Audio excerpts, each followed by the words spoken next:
রাসূল করিম সাল্লাল্লাহু আলাইহি সাল্লাম মক্কা থেকে মদিনায় হিজরত করলেন। যাওয়ার পরে তিনি দেখলেন মদিনাতে ইহুদিরা রোজা রাখতেছেন। কি রাখতেছে? রোজা। রাসূল সাল্লাল্লাহু আলাইহি ওয়াসাল্লাম বললেন, রোজা রাখতেছে কেন? কয় মুহররমের 10 তারিখ। কেন রাখতেছে? তারা বলতেছেন যে এই দিনে হযরতে মূসা আলাইহিস সালাম তিনি ফেরাউনের বিরুদ্ধে বিজয় লাভ করছেন। কার বিরুদ্ধে? এই কারণে শুকরিয়াতান ইহুদিরা এই দিনে রোজা রাখে।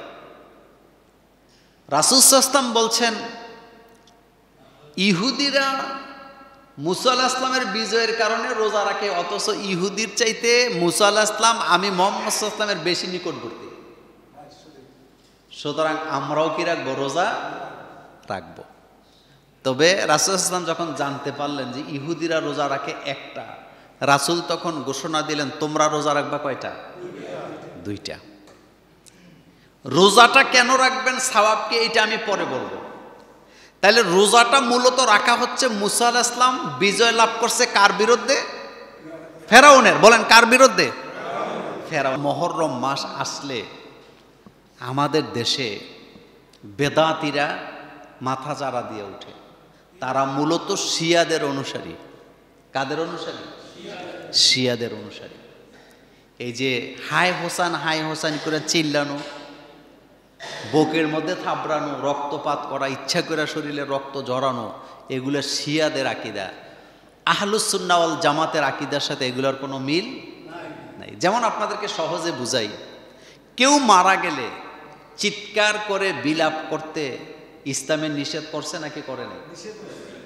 কিন্তু হুসাইন রাদিয়াল্লাহু তাআলা আনহু তিনি কত আগে শহীদ হয়েছেন, তার শহীদ আমাদের জন্য কষ্টের, কিন্তু তিনি চলে গেছেন 1400 বছর পরে এসে বা 1300 বছর পরে এসে তার জন্য নিজের শরীর থেকে রক্ত ঝরানো, নামাজ না পড়া, ইসলাম না মাইনা, কোরআন না মাইনা, এটা পাগলামি ছাড়া আর কিছু হতে পারে না। সুতরাং আশুরার রোজা এটা রমজানের পরেই মর্যাদা, একটাই কারণ এই দিনটি হলো মুসলমানের জন্য বিজয়ের গৌরবের দিন। সুবহানাল্লাহ। কিসের দিন?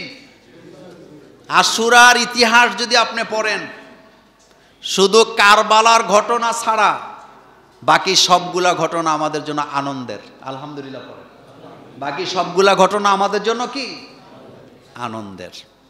রাসূলুল্লাহ সাল্লাল্লাহু আলাইহি ওয়াসাল্লামের নাতিদের জন্য বছরে একবার মিছিল করার নাম ভালোবাসা নয়, বরং তিনি যেই কারণে শহীদ হয়েছিলেন সেই কারণ আগে জানতে হবে, তারপরে তার আদর্শকে ধারণ করা লাগবে, সেই মতে জীবনযাপন চালাইলে তখন হবে এটা ভালোবাসা।